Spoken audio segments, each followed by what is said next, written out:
Si Saruda Panyakam ay gumulong-gulong sa sahig sa tuwa nang manalo ng korona ng Miss Trans Thailand.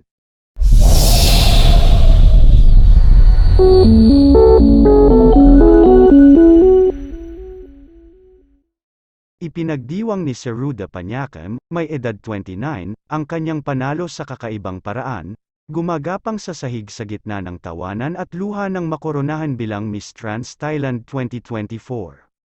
Sa finals ng Miss Tiffany's Universe, Miss Trans Thailand 2024 noong gabi ng ika-4 ng Pebrero sa Pattaya, nakuha ni Panyakam, isang flight attendant, ang atensyon ng mga gumagamit ng social media sa pamamagitan ng pagbagsak sa lupa at paulit-ulit na pagsuntok sa sahig bilang pagpapakita ng emosyon. Nanalo si Saruda Panyakam bilang Miss Trans Thailand 2024, larawan mula sa Instagram. Matapos gumugol ng kalahating minutong gumulong sa kagalakan ng tagumpay, mahinahon siyang tumayo sa tulong ng first runner-up at Miss Tiffany's Universe 2023. Naungusan ni Panyakam ang 29 na iba pang kalahok, na siniguro ang kanyang panalo sa ika-25 na edisyon ng beauty pageant para sa mga babaeng transgender, na nakamit ang milestone na ito matapos lumahok ng 5 beses sa paligsahan. Ang tugon ni Panyakam sa bahagi ng Q&A ay may mahalagang papel sa pagkabighani sa mga hurado.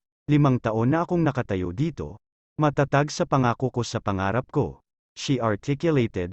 Ang layunin ko ay magsilbing inspirasyon, na naghahatid ng mensahe na dapat walang humpay na habulin ang kanilang mga pangarap ng may paniniwala at pagkilos, dahil nasa iyong mga kamay ang hinaharap. May hawak na degree sa edukasyon mula sa Rajabhat University sa Chiang Mai, ang Panyakam ay naghahangad na maging isang beacon ng pag-asa at pagbabago, na nagtataguyod ng pagkakapantay-pantay at kalayaan para sa lahat.